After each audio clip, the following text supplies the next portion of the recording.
aujourd'hui Ils avec l'ont donné là-bas. une thématique Voilà. vraiment Ouais, mais au je pense que c'est juste cœur avant que vous passiez en fait. des préoccupations de tout le monde, les sciences cognitives, les neurosciences, ça et la formation, comment est-ce que ça fait ménage, bon ménage, comment est-ce qu'on s'en sert réellement, comment Excellent. est-ce qu'on passe de concepts à des outils, à des dispositifs.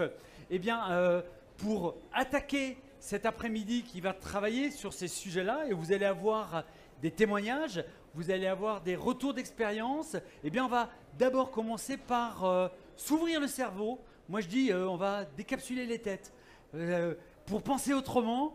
Et pour ça, on a la chance d'avoir Claire Stride qui va être pendant une demi-heure avec vous. C'est une experte de ces questions sur l'intelligence relationnelle, émotionnelle, sur toutes ces dimensions qu'on avait totalement négligées et oubliées dans le monde de la formation et qui reviennent, mais vraiment en force, en masse, lorsqu'on se pose cette question de l'engagement, la question de la réussite de ces parcours de formation qu'on construit. Alors, 25 minutes où elle va pouvoir vous parler, et là, je n'ai même pas avoir besoin d'intervenir, tellement elle va vous embarquer, et 5 minutes pour poser des questions, c'est tout. C'est la règle du jeu. On passera après à un autre témoignage d'un CEO qui utilise aussi ces éléments-là. Claire, à toi. J'y vais. Ah, pardon. Bonjour à tous. Je suis ravie d'être ici. Donc Claire Stride, on dit Stride, hein. Ça stride en anglais, soit Stride, mais le stride, ça, je ne sais pas vous, mais ça écorche un peu, surtout juste après le déjeuner.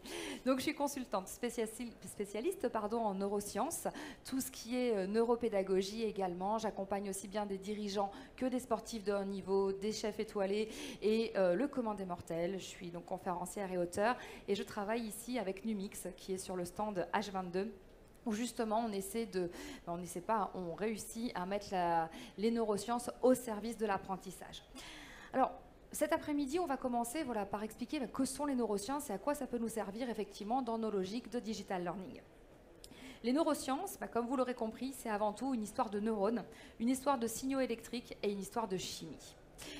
En fait, les neurosciences, ce sont toutes les études du système nerveux, aussi bien sur sa structure, sur son fonctionnement, de l'échelle moléculaire jusqu'aux organes. En gros, vraiment, on parle de tout. Et puis, on a plein de disciplines transverses. La biologie, la chimie, la bioinformatique, la neuropsychologie. Vous allez vous rendre compte qu'à partir du moment où vous allez commencer à gratouiller du neurone, vous allez accéder à un monde infini. Et c'est ça qui est passionnant avec la neuroscience, véritablement. On a de l'intérêt au niveau cellulaire, on va sur tout ce qui est d'ordre développemental, on est aussi sur la neurophysiologie. On va bien sûr dans le monde cognitif qui va nous intéresser cet après-midi, sur la génétique, sur tout ce qui est évolutionnaire et computationnel. C'était les mots intelligents de cette conférence, maintenant on va passer à des choses un petit peu plus pratiques. Juste pour vous la péter, parce que dans les dîners ça sert toujours, est-ce que quelqu'un sait combien nous avons de neurones dans notre cerveau ? À la louche, à 2 ou 3 près. 4, seulement pour les hommes, pardon. Alors, on en a à peu près 100... Oui, allez-y.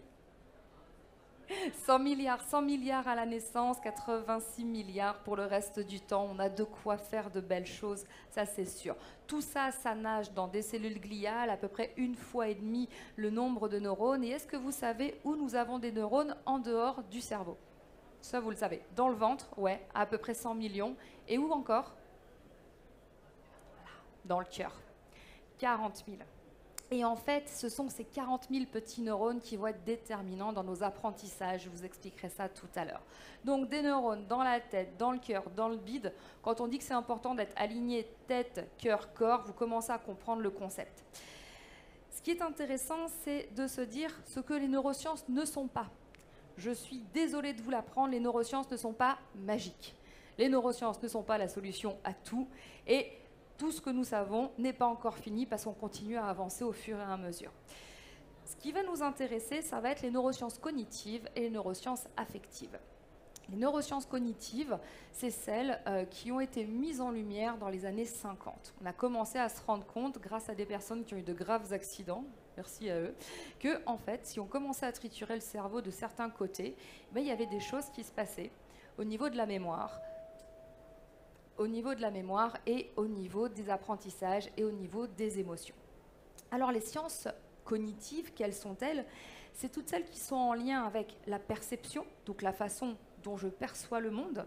Alors il faut savoir un truc très très important, c'est-à-dire que je perçois des informations, mon cerveau perçoit des informations et ma conscience va faire une représentation de cette perception. Déjà là, ça commence à être le bazar. Je ne vous raconte pas pour apprendre comment ça se passe. Donc les sciences cognitives, on est sur tout ce qui est en lien avec la perception, en lien avec la motricité, avec le langage, avec la mémoire, avec le raisonnement, avec les émotions et bien sûr avec tous les types d'apprentissage. Et je voulais vous parler d'autres neurosciences dont on parle très très peu. Ce sont les neurosciences affectives et sociales. Qui en a déjà entendu parler et soyez honnêtes. Soit on a un public d'une extrême haute qualité et auquel cas vous allez tous monter sur scène avec moi, merci d'être là. Soit je suis ravie de pouvoir vous ouvrir sur ce monde magique et merveilleux des neurosciences affectives. Les neurosciences affectives, c'est ce qu'on a commencé à comprendre quand on s'est dit tiens, en fait, mon cerveau n'est pas que réflexion. Mon cerveau est aussi émotion. Vous savez, ces petits trucs qui nous ravagent de l'intérieur, la peur, la joie, le stress, tout ce qui est colère, tout ce qui va être tristesse, etc. On a eu longtemps le réflexe de mettre tout ça de côté. Or, ce sont nos émotions qui font que nous sommes des mammifères, des êtres humains. On réagit exactement de la même façon que votre chat, votre chien ou votre furet. Il faut être d'accord là-dessus, notre cerveau limbique, paralimbique est connecté à tout ça de la même façon. Et ce sont les émotions qui vont être un excellent véhicule pour les apprentissages. Et là, vous repensez tous à quand vous étiez à l'école. Je vois des petits frissons d'horreur en train de vous parcourir. C'est normal, les émotions n'étaient pas forcément au cœur de vos apprentissages. Les neurosciences affectives ont surtout été mises en avant par Antonio Damasio, dont vous avez certainement entendu parler, et par Catherine Guéguen, près de laquelle je me suis formée notamment voilà, sur ces logiques de neurosciences affectives, notamment dans la construction du cerveau de l'enfant. Alors évidemment, dans nos apprentissages, ça commence in utero et ça continue dans la petite enfance. Et ce développement des neurosciences affectives est très très important parce que c'est le fait de garantir un cadre sécurisant et émotionnel à l'enfant pour lui permettre de construire sa confiance en lui et lui permettre d'être capable de s'adapter en toutes circonstances et donc être capable d'apprendre. Et c'est ça la clé, une des bases de nos apprentissages. Alors vous allez me dire, dans nos métiers de formateurs, on ne va pas aller les chercher à la crèche tout de suite et qu'est-ce qu'on fait quand on a un adulte devant nous? Je vous donne les clés tout à l'heure. Parce qu'il y a un truc super important à prendre en considération, c'est que toute action d'apprentissage et toute action que nous faisons chaque jour, en fait, c'est toujours la même chose. Nous faisons un choix. Notre cerveau fait des choix. Si je veux apprendre, c'est un choix. Si je veux rentrer de nouvelles connaissances, c'est un choix. Si je viens ici au Learning Tech, c'est un choix. Si je vous parle, c'est un choix. Ce que vous avez mis comme vêtements, le métier que vous faites, tout ça, ce sont des choix.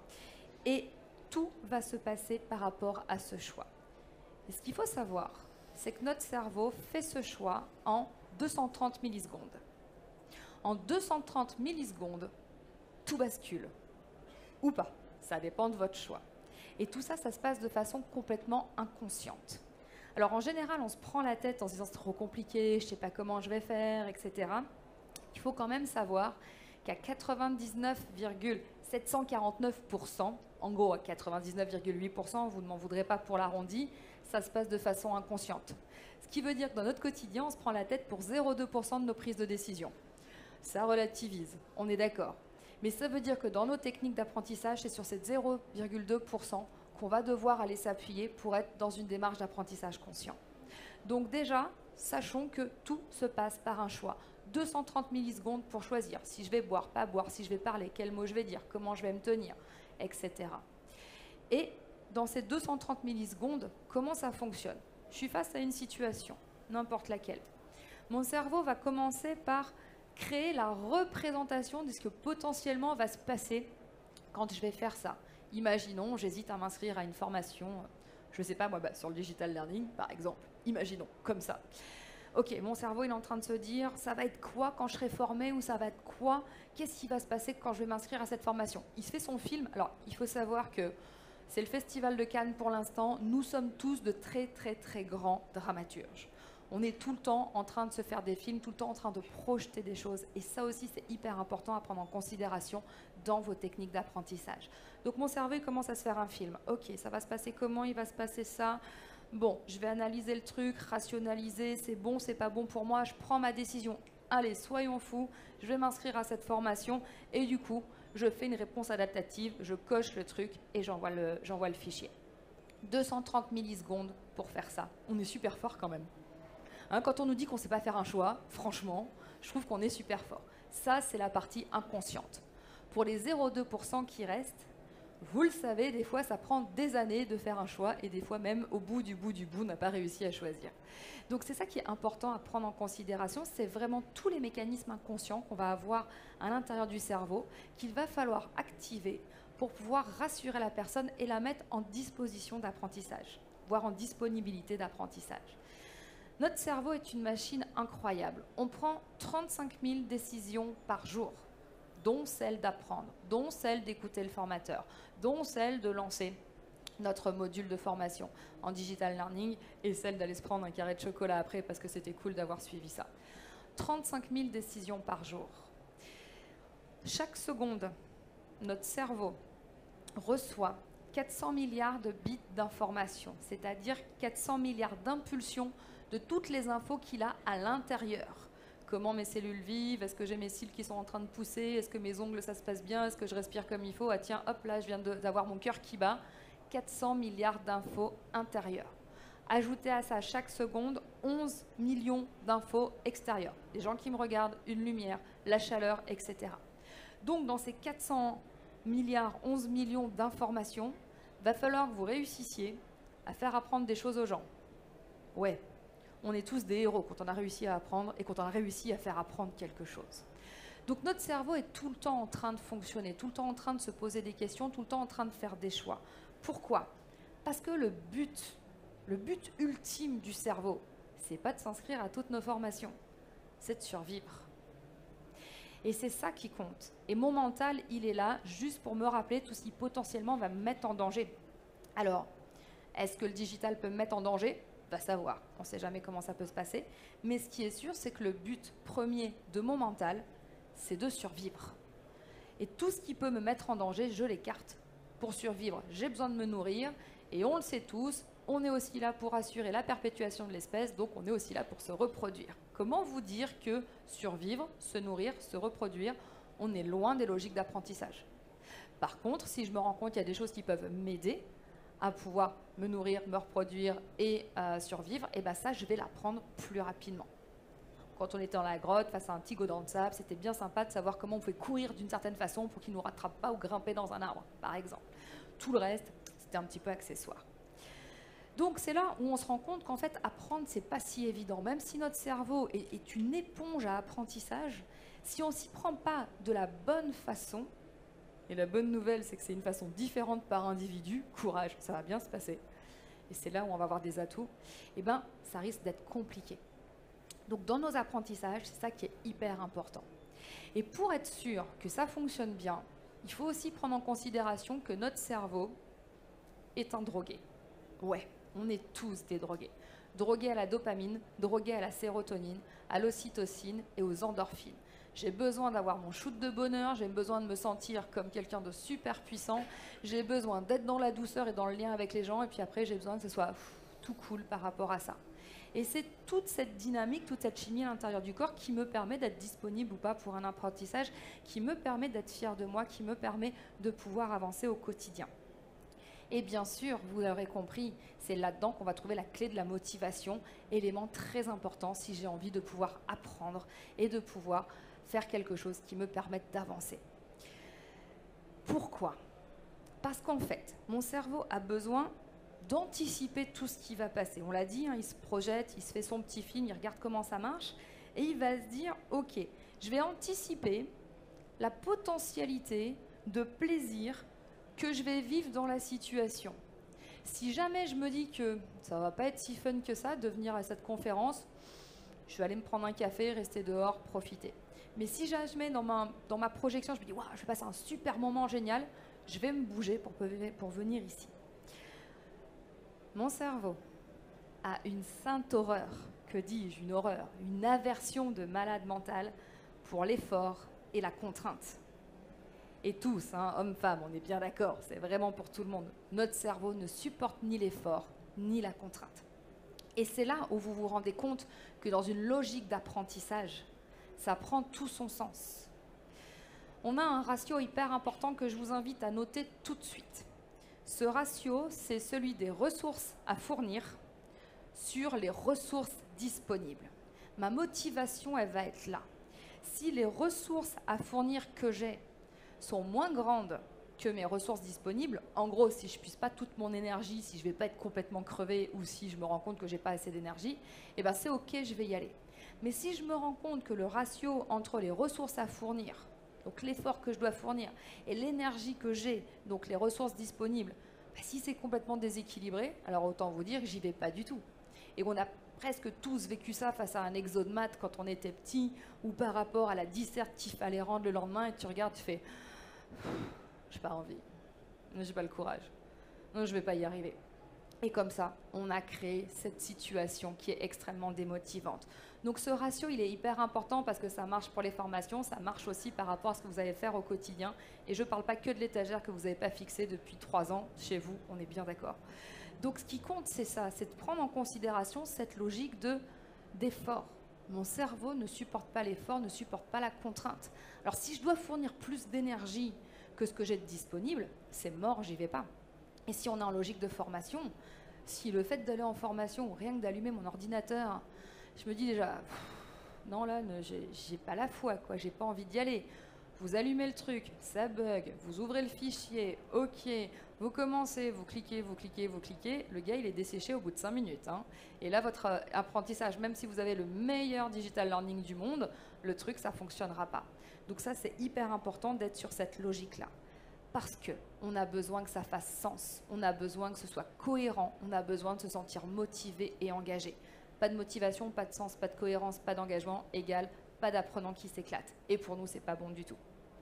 Chose intéressante, à partir du moment où on a décidé de s'engager, de s'investir dans quelque chose, on a quand même une petite part d'ego qui fait qu'on lâche pas l'affaire. Si on a vraiment décidé de s'investir dans quelque chose, on ne va pas baisser les bras. On ne veut pas avoir fait tout ça pour rien. Ça gratouille l'ego, on n'aime pas du tout. Donc heureusement qu'il a pour dire, allez, encore un petit effort et tu vas jusqu'au bout.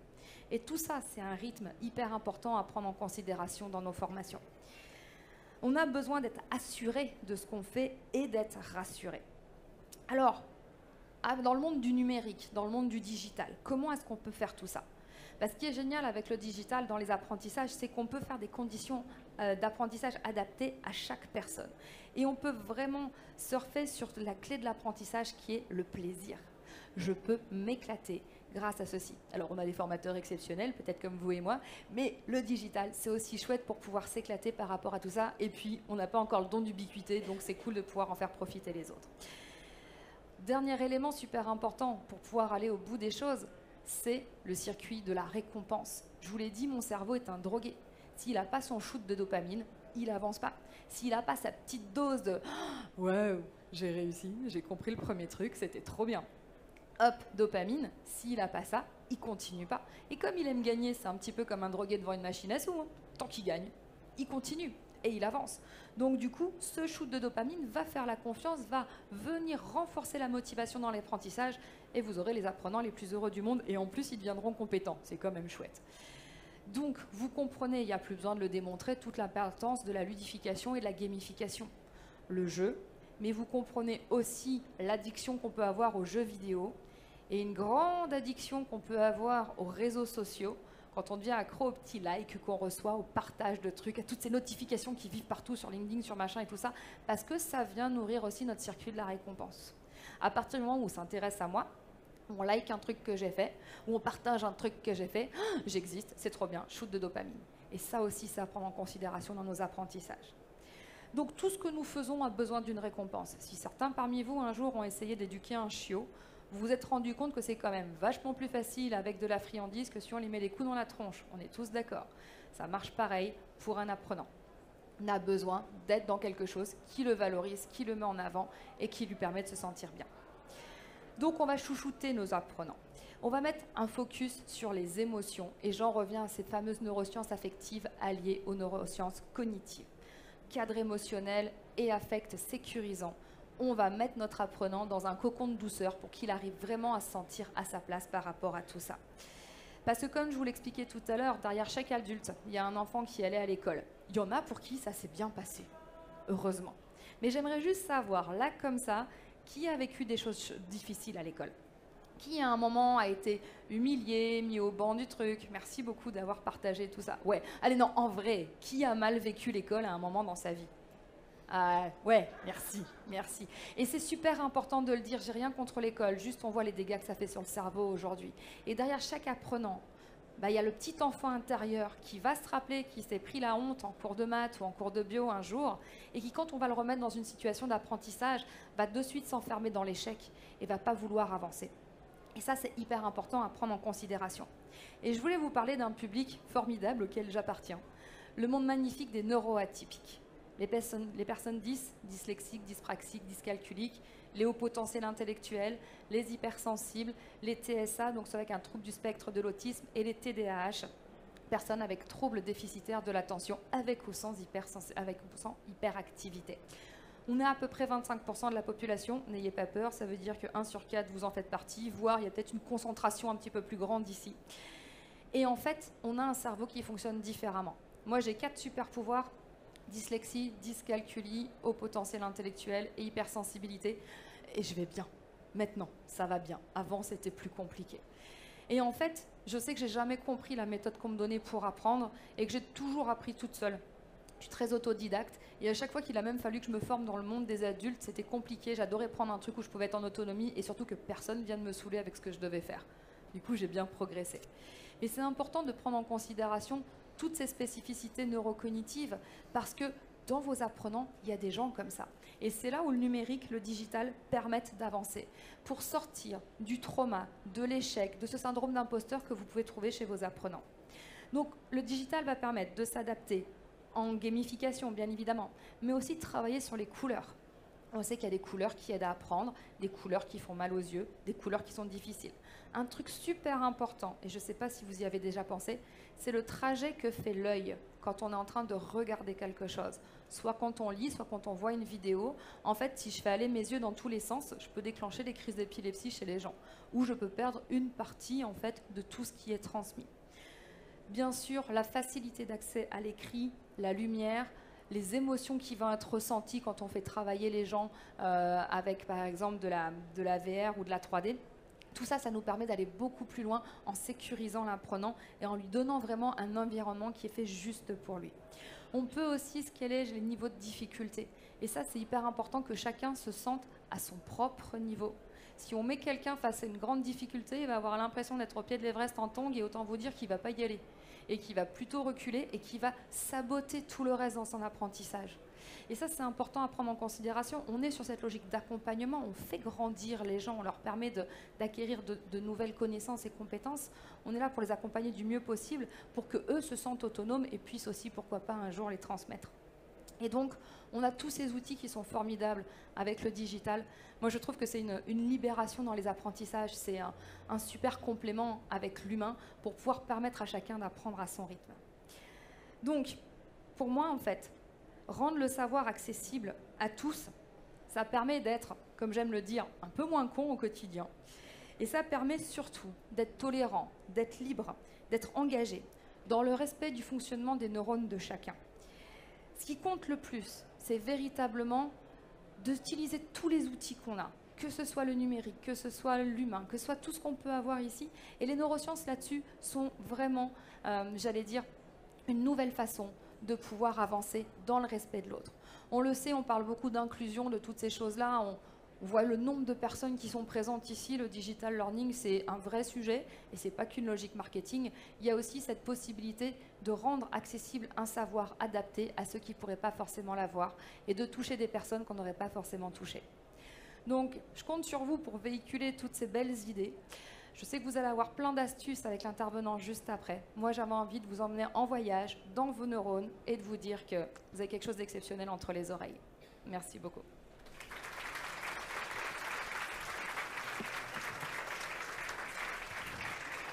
20 minutes.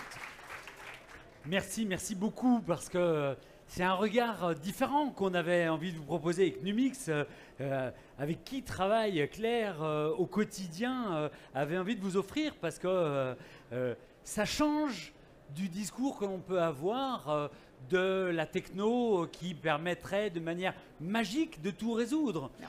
Une question, tiens. Oui.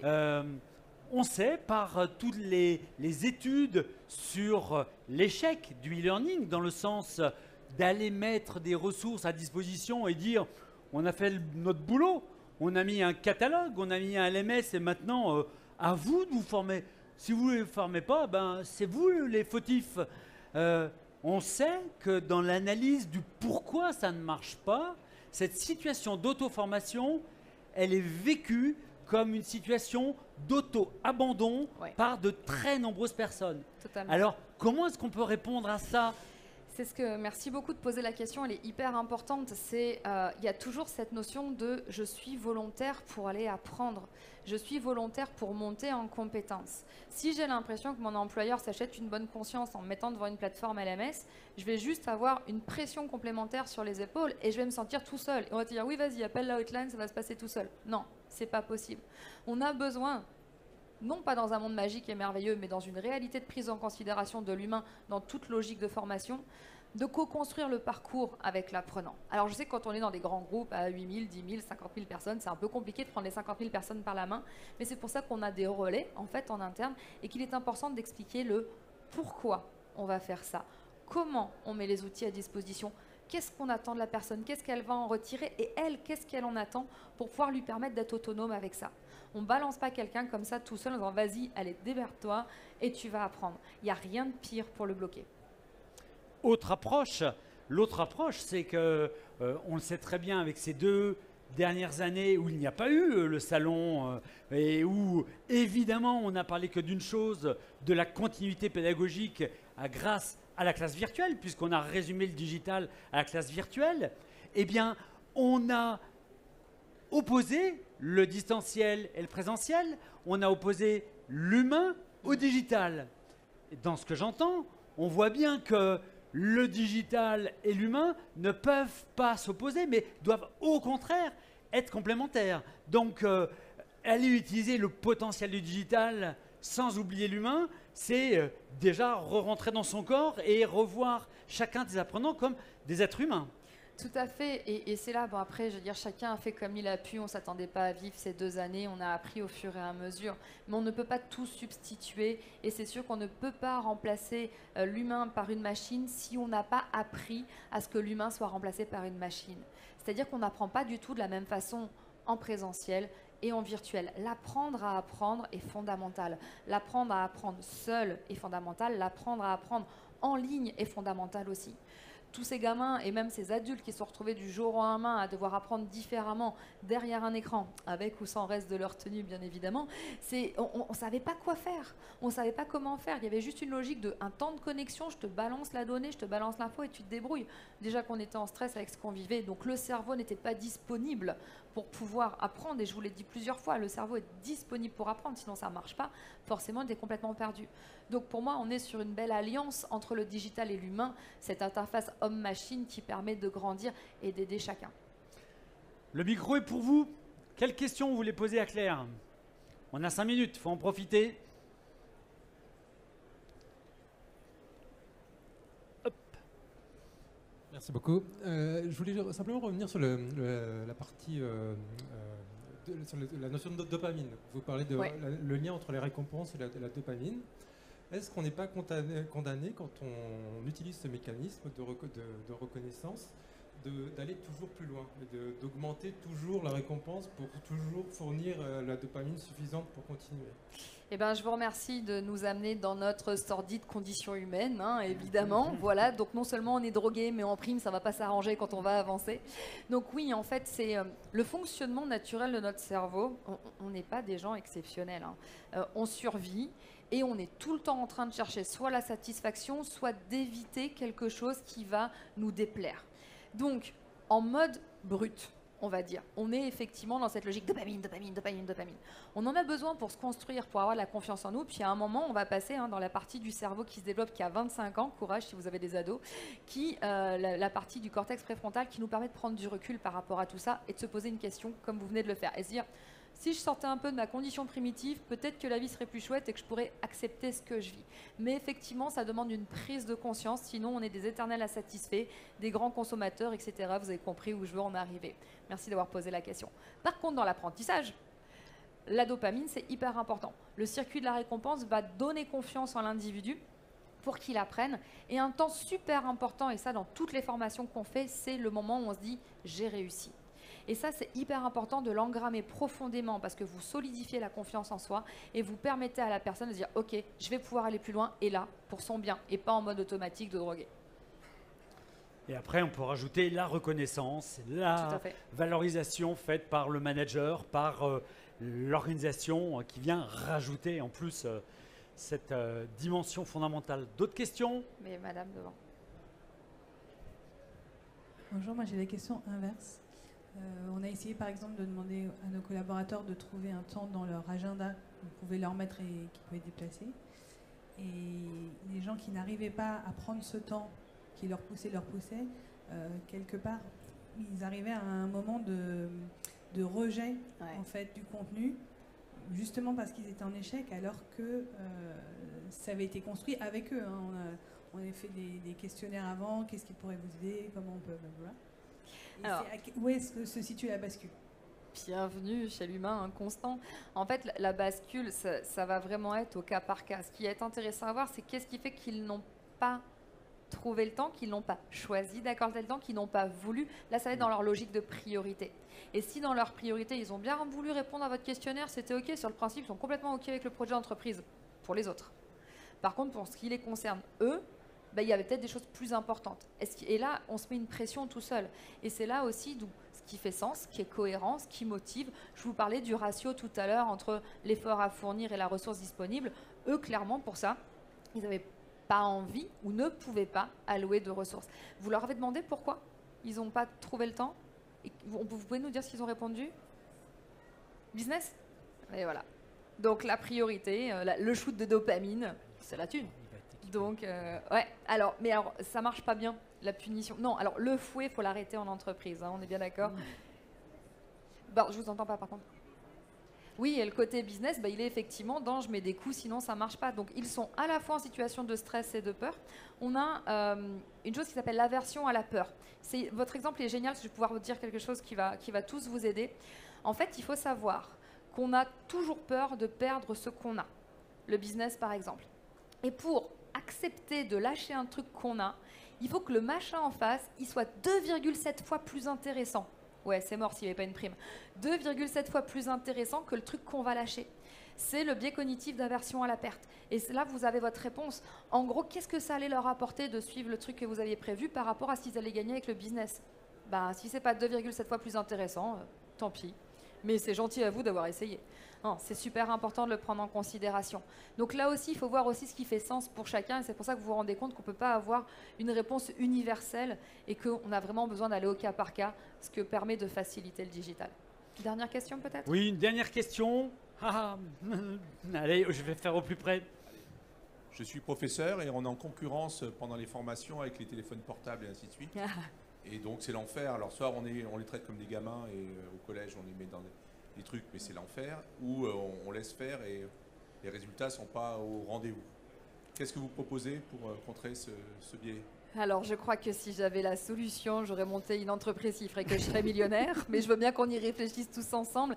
Vous posez un vrai sujet, je vous en parlais tout à l'heure, l'addiction aux réseaux sociaux, l'addiction à la reconnaissance que j'ai parce qu'on est en train de m'écrire. J'existe, je ne sais pas quelle matière vous enseignez, mais le temps où vous exposez des connaissances générales qui en plus ne vont pas servir immédiatement et qui sont sanctionnées par des notes, en gros, c'est pas ce qui va changer ma vie. Par contre là, je sais qu'à 16h dans la cour, on va retrouver quelque chose et qu'il y a la super nouvelle vidéo de je sais pas qui avec 3 millions de vues et ça, c'est hyper important. Là, tant que le cerveau, en fait, il est orienté sur ce qui lui donne un shoot de dopamine, vous n'arriverez jamais à concurrencer ça. Et ça va même plus loin. On sait qu'il y a des dessins animés qui sont faits pour pouvoir droguer les gamins. Par exemple, Bob l'éponge ou Paw Patrol sont des dessins animés qui fonctionnent en mode addictif par la musique et par tout ça, qui sature le cerveau des enfants de dopamine. Et du coup, en fait, après, ils ne sont plus du tout disponibles pour apprendre. Il faut, je crois que 5 minutes de Paw Patrol, le gamin, il est mort pour la journée, en fait. Hein. Ouais, courage. Donc, en fait, là, vous posez un vrai sujet pour lequel on ne va pas avoir de réponse, à part essayer de voir comment on redonne du sens. J'ai enseigné pendant 12 ans, mais il y a très longtemps, et je sais que moi, j'arrivais à avoir l'attention, justement, où j'ai arrêté il y a 7 ans, mais effectivement, ça n'a plus rien à voir. Mais ce qui fonctionnait bien, moi, je les ai toujours fait bosser en sous-groupe, en pédagogie positive, etc. Et à partir du moment où ils sont impliqués dans l'apprentissage, là, on en fait quelque chose. S'ils sont passifs à écouter, c'est mort, ils préféreront le portable. En ramenant de la relation et de l'émotion dans ce qu'ils vivent. Ça. Tout de suite, parce que si on déconnecte le savoir de ce côté émotionnel et social, eh bien, là, on n'est plus en concurrence, on la perd. C'est rouge, ça veut dire qu'on est obligé d'arrêter. On peut applaudir Claire Stried. Merci infiniment.